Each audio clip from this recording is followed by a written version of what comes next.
நேற்று பிரான்ஸ் நாடாளுமன்றத்தில் பெண்களின் கருக்கலைப்பு உரிமை தொடர்பான மசோதா தாக்கல் செய்யப்பட்டது. இது நாடாளுமன்றத்தின் கீழ் சபையில் ஏற்றுக்கொள்ளப்பட்டது. இதனை பலரும் வரவேற்றனர். அமெரிக்காவில் கருக்கலைப்பு உரிமை ரத்து செய்யப்பட்டதைத் தொடர்ந்து பெண்களுக்கு கருக்கலைப்பு செய்யும் உரிமையை வழங்குவதாக அதிபர் இம்மானுவேல் மேக்ரான் உறுதியளித்தார்.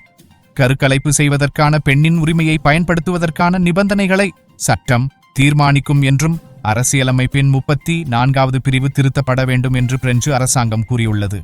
அரசியலமைப்பு திருத்தம் பாராளுமன்றத்தின் இரு அவைகளாலும் அங்கீகரிக்கப்பட வேண்டும் மற்றும் பொதுவாக்கெடுப்பு அல்லது பாராளுமன்றத்தின் கூட்டு அமர்வில் 3/5 பெரும்பான்மையால் அங்கீகரிக்கப்பட வேண்டும். பிரான்ஸ் அரசாங்கம் 2வது முறையில் உறுதியாக உள்ளது.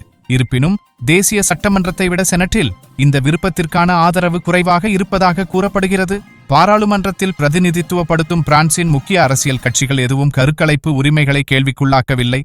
மேலும் பாராளுமன்றத்தின் கீழ் சபையான தேசிய சட்டமன்றத்தின் பெரும்பான்மை உறுப்பினர்கள் இந்த திட்டத்திற்கு ஆதரவாக வாக்களிப்பார்கள் என்று எதிர்பார்க்கப்படுகிறது. பிரான்சில் 1975ஆம் ஆண்டு முதல் கருக்கலைப்பு சட்டவிரோதமானது.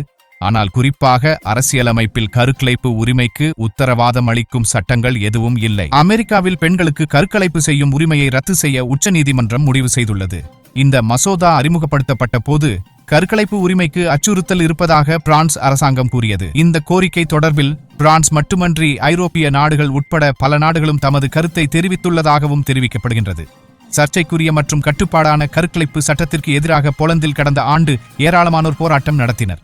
குறிப்பிடத்தக்க வகையில் டவுன் சிண்ட்ரோம் உட்பட கடுமையான கரு முரண்பாடுகள் இருந்தால் பெண்களுக்கு கருக்கலைப்பு செய்யக்கூடாது என்று போலந்து அரசியலமைப்பு நீதிமன்றம் 2020இல் தீர்ப்பளித்தது. கருக்கலைப்பு விவாதம் உலகம் முழுவதும் விவாதிக்கப்பட்ட நிலையில் பிரான்சில் இந்த மசோதா முன்மொழியப்பட்டது.